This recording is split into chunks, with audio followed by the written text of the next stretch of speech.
आज के इस पवित्र अवसर पर मेरे साथ मंच पर उपस्थित श्रीमान मनोहर लाल खट्टर जी, शहरी विकास मंत्री भारत सरकार, मेरे मित्र और साथी मंत्री डॉक्टर मनसुख मांडविया जी, श्रीमान नित्यानंद राय जी,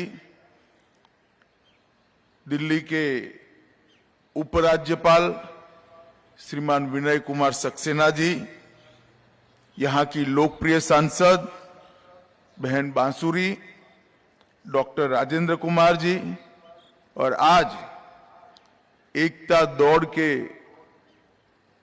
इस कार्यक्रम में हिस्सा लेने के लिए आए हुए सभी भाइयों और बहनों को मेरी अनेक अनेक शुभकामनाएं। इस बार 31 अक्टूबर दीपावली पर्व के दिन आती है, इसलिए निर्णय किया गया है कि जिसको भारत के प्रधानमंत्री जी ने एक उत्सव के रूप में मनाने का निर्णय किया है, वो 31 अक्टूबर की एकता दौड़ को हम 29 तारीख को आज धनतेरस के पवित्र दिन पर आयोजित कर रहे हैं।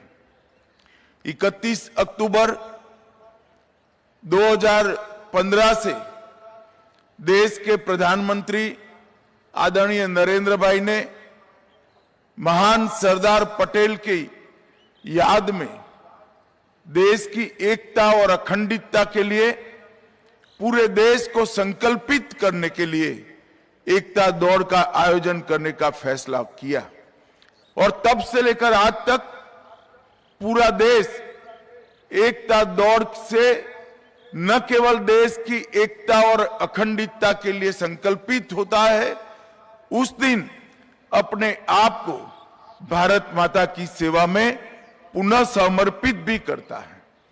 और आज जब हम एकता दिन की एकता दौड़ के लिए सब एकत्रित आए हैं, तब ये एकता दौड़ सिर्फ भारत की एकता का संकल्प नहीं रहा है, अब ये एकता दौड़ विकसित भारत का संकल्प भी बन चुका है, क्योंकि हमारे सामने देश के प्रधानमंत्री जी ने सन 2047 में जब भारत की आजादी की एक शताब्दी होगी, उस वक्त एक पूर्ण विकसित राष्ट्र का संकल्प इस देश के नागरिकों के सामने रखा है।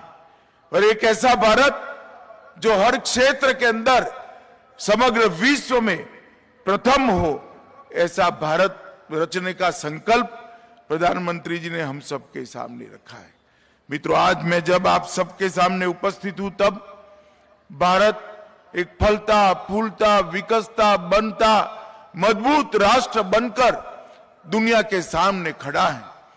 मगर जब इसके इतिहास में पीछे मुड़कर देखते हैं तो आजादी के बाद 553 से ज्यादा राजे रजवाड़ों को एकत्रित करने का एक बहुत बड़ी समस्या देश के सामने अचानक ही आकर पड़ी।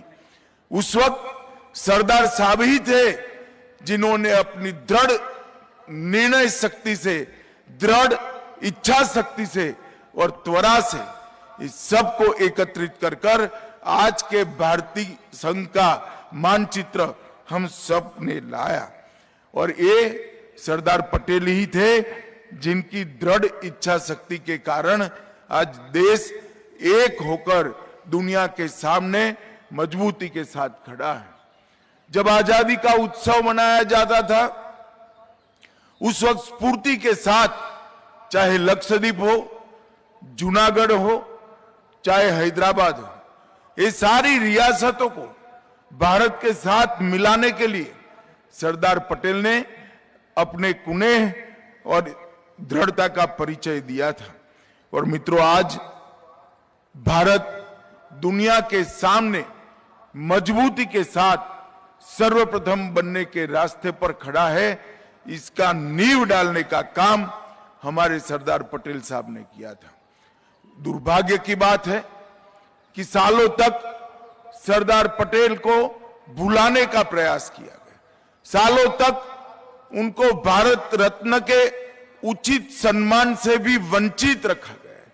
मगर देश के प्रधानमंत्री नरेंद्र भाई ने गुजरात में केवड़िया कॉलोनी में एक दुनिया का सबसे ऊंचा स्टैच्यू लगाकर सरदार पटेल की याद को चिरंजीव करने का काम किया है। और सरदार पटेल के संदेश को उन्होंने न केवल याद दिलाने का काम किया है, हर क्षेत्र में, चाहे रक्षा का क्षेत्र हो, चाहे भारत के आत्मसम्मान की बात हो, चाहे देश की एकता की बात हो, हर क्षेत्र में सरदार पटेल के दृष्टिकोण को, उनके विचार को और उनके संदेश को मूर्त रूप देने का काम हमारे प्रधानमंत्री नरेंद्र मोदी जी ने किया है। अभी 2 दिन पहले ही मोदी जी ने मन की बात में सरदार साहब की बातों से प्रेरणा लेकर देश के विकास के काम में जुड़ने के लिए युवाओं का आह्वान करने का काम किया है। मित्रों, आज मैं नरेंद्र मोदी जी की बात को जरूर दोहराना चाहूंगा कि आगे पर सभी युवाओं के लिए सरदार साहब के विचार पथ प्रदर्शक बने। आइए आज हम एकता दौड़ के माध्यम से भारत की एकता को मजबूत करने का एक दृढ़ संकल्प ले। आइए आज एकता दौड़ के माध्यम से हम भारत को विकसित बनाने का संकल्प का फिर से एक बार आह्वान करें। आइए आज एकता दौड़ के माध्यम से 2047 में एक पूर्ण विकसित भारत का स्वप्न को पूर्ण करने का हम संकल्प ले फिर से एक बार। और मोदी जी के नेतृत्व में ये अमृत काल के शुरुआती वर्षों में इसकी मजबूत नींव डालने का काम करें।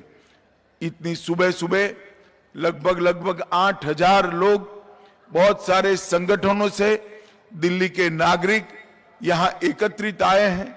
उत्साह के साथ किशोरों, बच्चों और विद्यार्थियों की जो हुजूम दिखाई पड़ता है वो निश्चित रूप से भारत के उत्साह का परिचायक है। मैं आप सबको फिर से एक बार एकता दौड़ के लिए बहुत बहुत शुभकामनाएं देता हूं और मैं भी अपने आप को महान भारत के मोदी जी के संकल्प के साथ जोड़कर मेरी वाणी को विराम करता हूं। मेरे साथ बोलिए, भारत माता की। अरे जोर से बोलिए, दोनों हाथ उठाकर, भारत माता की। वंदे वंदे। धन्यवाद।